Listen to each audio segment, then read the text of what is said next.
ne garder que l'essentiel, avec un C, apostrophe C, l'essentiel. De nos jours, il est très facile de se disperser à droite, à gauche, de s'engager dans plein de combats à la fois, de se lancer dans plein de projets, parce qu'il y a des portes qui s'ouvrent et qu'il n'y a rien qui vient à l'encontre. Il est facile de répondre à des sollicitations nombreuses et le danger est de courir, se fatiguer et ne rien récolter. Ne rien produire qui est en finalité, qui vaut la peine. Il est donc important de se focaliser régulièrement sur l'essentiel, ce qui fait l'essence, sur l'important de nos vies, sur ce qui est capital. Est-ce que vous êtes d'accord? Amen. Alors, la première question que vous pourrez se poser, c'est qu'est-ce que l'essentiel dans nos vies, justement? Qu'est-ce qui est important?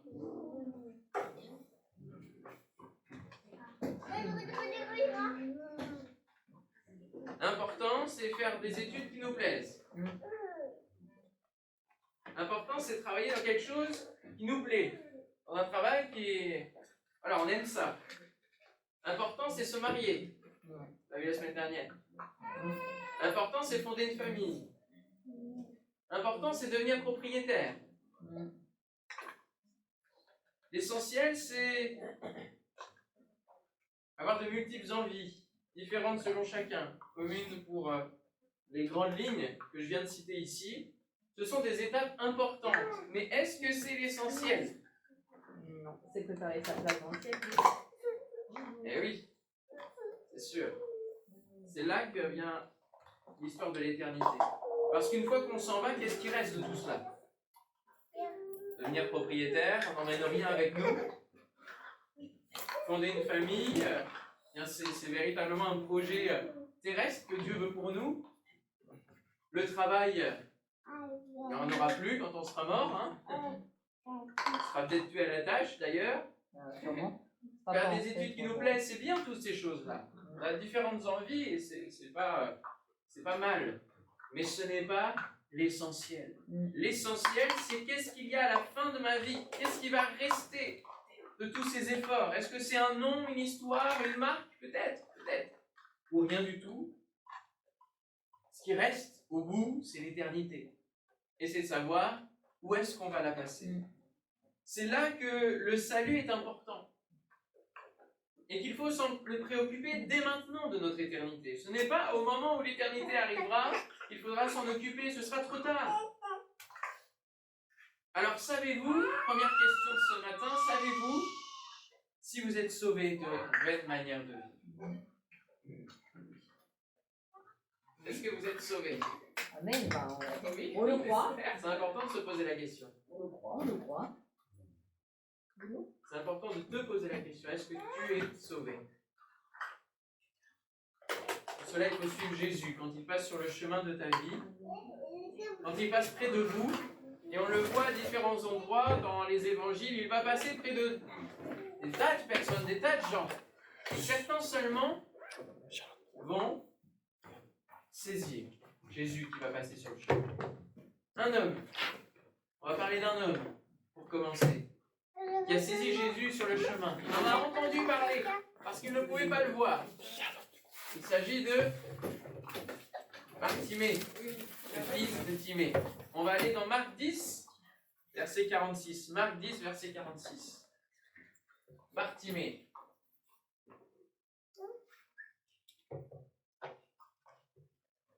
Quand Jésus passe dans ta vie, saisis-le.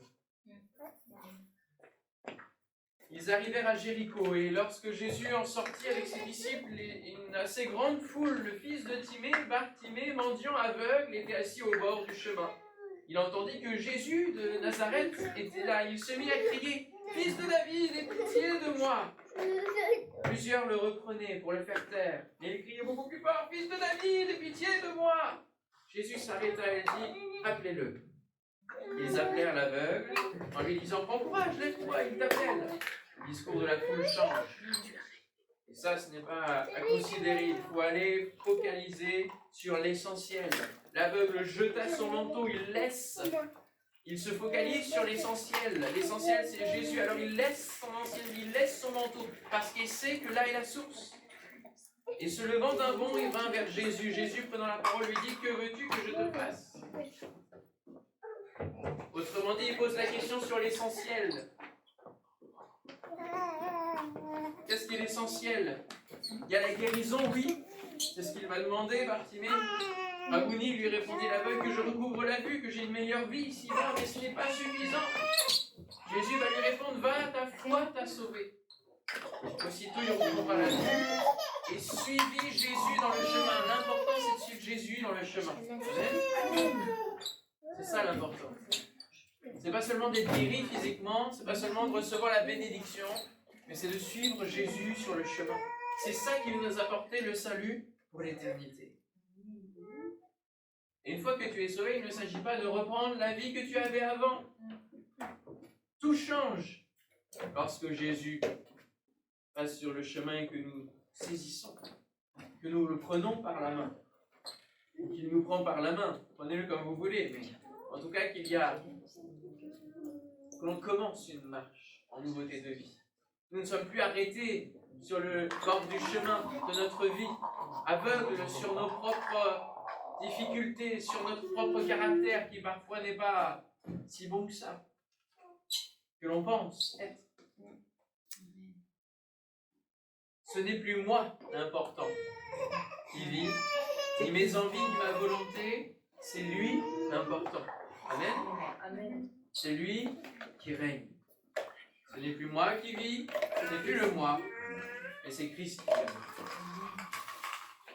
Jésus dira à Marthe, tu t'agites, tu t'inquiètes pour beaucoup de choses, tu te disperses, tu vas faire plein de choses.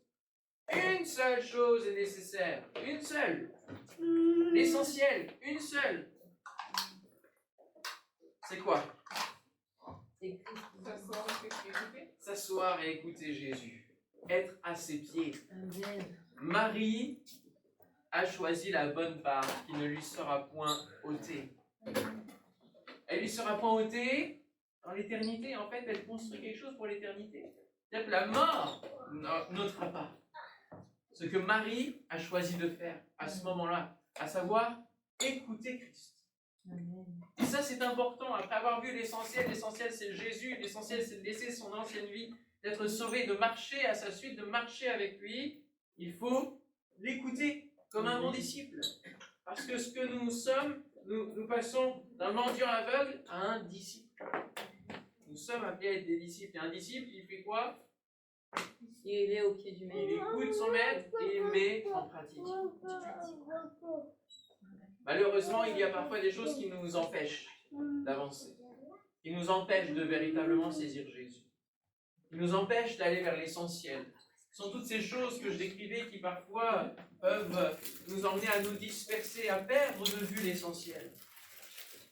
Il y a cette histoire du jeune homme qui va s'approcher de Jésus et qui va lui poser une question, va lui dire, Maître, que dois-je faire de bon pour avoir la vie éternelle? Pourquoi m'interroges-tu sur ce qui est bon, dit Jésus? Un seul est bon. Un seul est l'essentiel.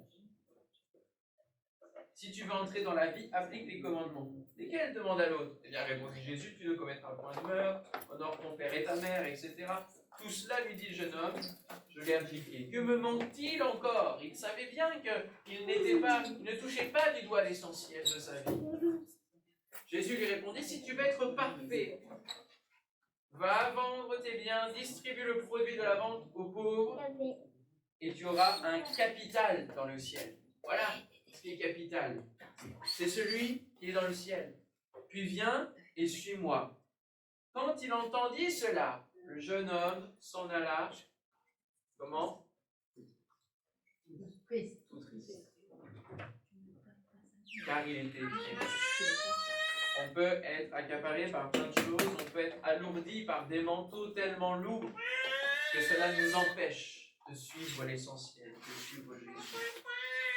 Alors peut-être que ce n'est pas la richesse pour vous, peut-être que c'est autre chose qui vous empêche et vous vous dites, je vis à côté de la vie que Jésus a prévue pour moi. L'essentiel, c'est ce qu'il dit lui. Économisons-nous du temps, mes amis. Et écoutons le roi qui a fait tout le tour de tout ce qui peut se faire dans une vie. L'un des hommes les plus sages au monde. De qui s'agit-il? Jésus. Jésus. Salomon, merci. Oui. Qui a écrit le livre de l'Ecclésiaste. On n'est pas certain, mais on pense fortement que c'est lui. Puisqu'il a reçu la sagesse. Salomon n'a pas choisi sa mission de vie. Il était fils de roi et il a dû prendre la succession. Il a dû entrer dans les pas de son père qui avait tout préparé pour la dédicace du temple, etc. Mais il a vécu des expériences avec Dieu. Il a reçu la sagesse, une sagesse hors du commun. Et il nous laisse des écrits de sagesse. Et il conclura son livre qui parle des vanités du monde, où il a tout testé. Et finalement, il se rend compte que tout est vanité. La conclusion de son livre, c'est quoi? Ecclésiaste 12, il dit lui-même, écoutons bien la conclusion de tout ce discours. Sois rempli de respect pour Dieu et obéis à ses commandements, car c'est là l'essentiel pour l'homme. C'est là l'essentiel. Nous voyons à plusieurs moments, que ce soit dans l'Ancien comme dans le Nouveau Testament, l'importance de suivre les commandements de Dieu. Voilà l'essentiel. Suivre Jésus, c'est suivre la parole. Et suivre la parole, c'est suivre les commandements qui se trouvent dans cette parole. Être un disciple de Christ, c'est obéir aux commandements. C'est tu vas faire ceci, tu vas pouvoir aller dans cette direction-là, parce que c'est pour ton bien, c'est pour que tu grandisses, c'est pour que tu apprennes. Tout apprenti connaît cela.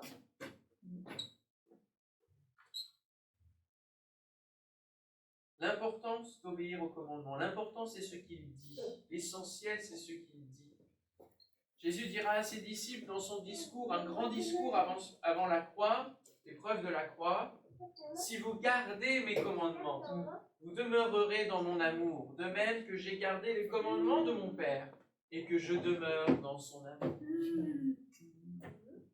L'essentiel des commandements est résumé au travers de deux.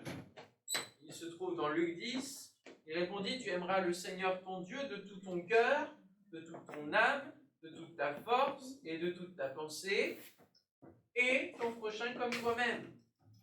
Tu as bien répondu, lui dit Jésus, fais cela, et tu vivras.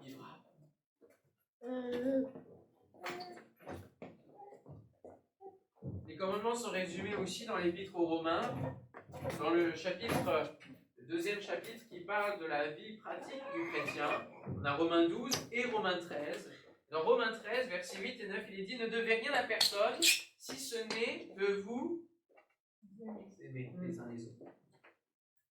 Car celui qui aime les commandements a accompli la loi. En effet, les commandements, tu ne commettras point d'adultère, tu ne tueras point, tu ne déroberas point, tu ne convoiteras point, et ce qu'il peut y avoir encore se résume dans cette parole, tu aimeras ton prochain. »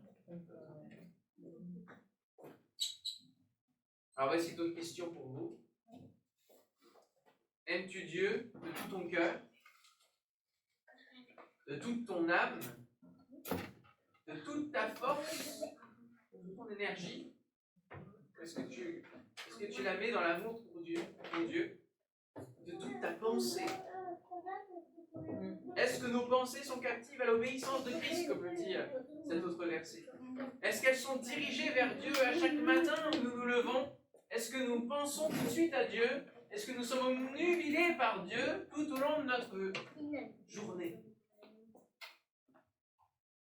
Comment sont vos pensées? Je ne peux pas m'empêcher de penser à Dieu constamment. De tout notre cœur. Est-ce que ton cœur ce matin est tout entier à Dieu? Ou est-ce qu'il y a des parties qui sont en lambeaux? Des parties qui vivotent, qui font des tachycardies? Des parties de ton cœur où ça dysfonctionne? Est-ce que ton âme, qui a tendance à aller vers les fruits de la chair ou les œuvres de la chair, à se laisser dérober dans plein de dispersions, est-ce qu'elle est concentrée? Ou est-ce qu'il faut que tu lui rappelles, mon âme, réveille-toi. Mon âme, aime ton Dieu. Mon âme, n'oublie aucun de ses bienfaits. ces autres questions, est-ce que vous vous aimez? Et est-ce que vous aimez votre prochain? Est-ce que vous vivez cet essentiel? Il n'y a rien de plus. Parfois, on peut se dire, être chrétien, c'est compliqué, il y a plein de règles, il y a plein de choses à savoir, la Bible, elle est tellement grande que c'est difficile à retenir. Et Jésus dit, il n'y a qu'une seule chose à retenir, il n'y a qu'un essentiel. Suivez-moi et vous vivrez. Prenez ce commandement d'amour à cœur, et alors vous avancerez. Vous accomplirez l'essentiel de votre mission sur terre. Parce que c'est cela l'essentiel. C'est qu'il faut vivre une mission maintenant que nous sommes sauvés. Maintenant que nous écoutons et que nous connaissons ce qu'il faut faire, eh bien il faut le faire. En toute logique. Il va dire dans Matthieu 28, versets 19 et 20, est-ce que vous connaissez ce passage-là? C'est la fin de l'évangile de Matthieu. À la fin des évangiles, qu'est-ce qu'il dit aux disciples avant de partir? Allez, oui, allez, faites de toutes les nations des disciples, les baptisant au nom du Père, du Fils, du Saint-Esprit, et quoi? Et enseignez-leur. Vous avez la réponse sous les yeux, c'est trop facile. Enseignez-leur à observer tout ce que je vous ai prescrit. Les commandements. On obéit aux commandements en enseignant les commandements. Quelque part, c'est cela. La boucle est bouclée. On revient au principe de suivre ce qu'il dit comme essentiel. En disant, on n'est pas meilleur que les autres. Mais suivez ses commandements et vous vivrez. Suivez Christ et vous vivrez. En envoyant ses disciples, il a donné des conseils importants. Là, on va aller dans Marc 6. Et on va lire un passage qui est important. Et là, j'ai besoin de vidéo parce que c'est un Marc chapitre 6, verset 1er. On a un long passage, mais qui est très très important par rapport à la dynamique du miraculeux dans laquelle on est avec Oasis. 2023, année de miracle. Amen. Et Jésus va partir, il va se rendre dans sa patrie, là où il a grandi. Ses disciples vont le suivre. Ah oui, c'est le principe d'un disciple. Quand le sabbat fut venu, il se mit à enseigner dans la synagogue. Beaucoup de gens qui l'entendirent étaient étonnés, disaient d'où lui viennent ces choses? Quelle est cette sagesse qui lui a été donnée? Et comment de tels miracles se font-ils par ses mains? N'est-ce pas le charpentier, le fils de Marie, le frère de Jacques, de Jose, de Jude et de Simon? Et ces sœurs ne sont-elles pas ici parmi nous? Et il était pour eux une occasion de chute. Ils ne comprenaient pas que Jésus puisse être le Messie, forcément. Et Jésus leur dit, un prophète n'est méprisé que dans sa patrie, parmi ses parents et dans sa maison.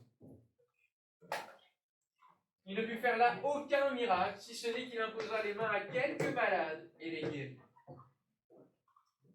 Ils s'étonnaient de leur incrédulité. Jésus parcourait les villages d'alentour en enseignant. Alors il appela les 12 et il commença à les envoyer 2 à 2 en leur donnant pouvoir sur les esprits impurs. Jésus ne peut pas faire de miracle. Plutôt il peut, mais comme il y a l'incrédulité qui est au rendez-vous, la porte de la foi n'est pas ouverte. Et du coup, il n'y a aucun miracle qui se produit. Et il ne s'arrête pas pour autant. Il va faire quoi? Il va mobiliser ses disciples qui ne sont pas forcément de sa patrie. Et qui, eux, vont pouvoir peut-être être plus vecteurs, vont peut-être trouver la porte de la foi et accomplir des miracles, chasser les démons. Il les envoie. Et finalement, il les prépare déjà à son départ. Il leur prescrivit, et c'est ça qui est important, de garder que l'essentiel. Il leur prescrivit de ne rien prendre pour le voyage. Si ce n'est un bâton, de n'avoir ni pain, ni sac, ni monnaie dans la ceinture, de chausser des sandales et de ne pas revêtir de tunique. Il leur dit, dans quelques maisons que vous rentriez, restez-y jusqu'à ce que vous partiez de ce lieu. Et s'il y a quelque part des gens qui ne vous reçoivent ni ne vous écoutent, retirez-vous de là et secouez la poussière de vos pieds afin que cela leur serve de témoignage. Ils partirent et ils prêchèrent la repentance. Donc, dans l'accomplissement de ce que Jésus leur dit de faire, ils chassaient beaucoup de démons et ils oignaient d'huile beaucoup de malades et les guérissaient. Amen. Verset 13, bien sûr. Donc Jésus ne peut pas faire de miracles, il va envoyer ses disciples faire les miracles à sa place. Et il va leur dire ne gardez que l'essentiel. Ils auraient pu se charger de plein de choses. Comme les barbapapas quand ils vont explorer le monde. Ils vont être tellement chargés qu'ils ne vont pas pouvoir avancer, donc il faut qu'ils enlèvent l'essentiel. Ils gardent l'essentiel et qu'ils enlèvent le surplus. Et là, Jésus dit aux disciples, ne gardez presque rien. Juste des sandales et un bâton. On va dire quand même, on va faire plusieurs villages, ça va pas durer juste une journée ou une seule nuit. C'est plusieurs jours, plusieurs nuits. On ne sait pas chez qui on va aller. Peut-être prévoir quand même une tenue de rechange. Non, non, non, non, non. Ne garderez que l'essentiel.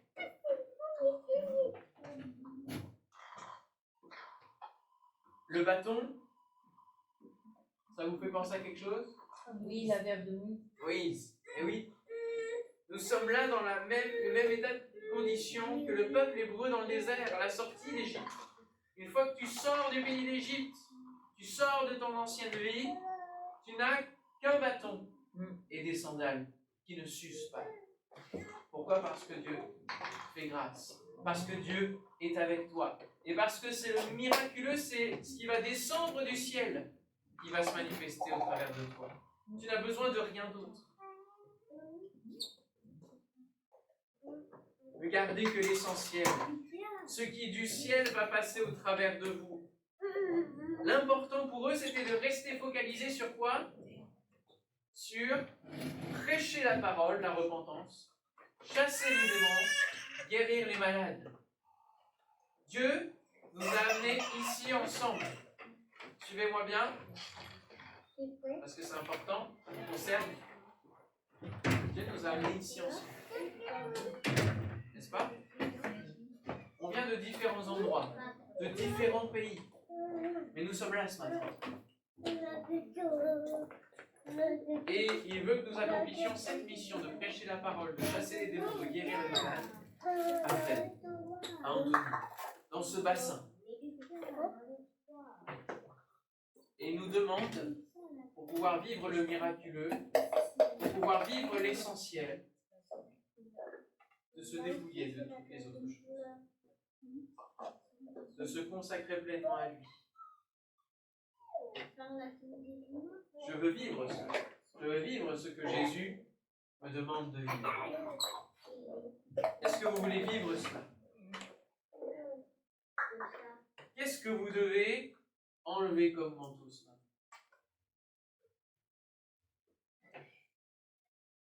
Qu'est-ce que vous devez éliminer de votre emploi du temps, de vos vies? Faire une seule chose et le faire bien.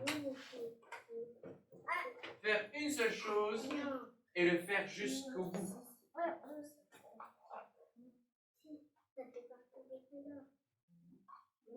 Ce que nous allons faire en accomplissement, ce que Jésus nous demande, c'est que nous allons faire des œuvres que nous allons laisser dans le ciel. Et donc quand on parle de l'essentiel avec un C, c'est ce que tu vas laisser dans le ciel. Ce que tu vas construire dans le ciel.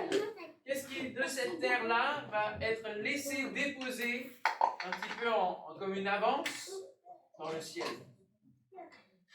L'Apocalypse nous parle des œuvres qui suivent les justes qui arrivent au ciel. Il n'y a que cela qu'on peut emporter.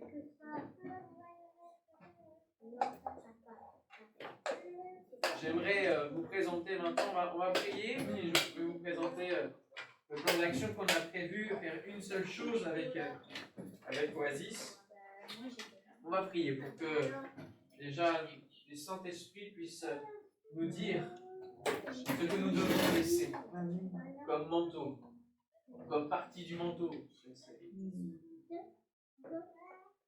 Seigneur, ce matin, tu veux nous interpeller, tu veux nous parler au travers d'une seule parole, ne garder que l'essentiel. Et nous voulons entendre cette parole. Nous ne voulons pas endurcir nos cœurs.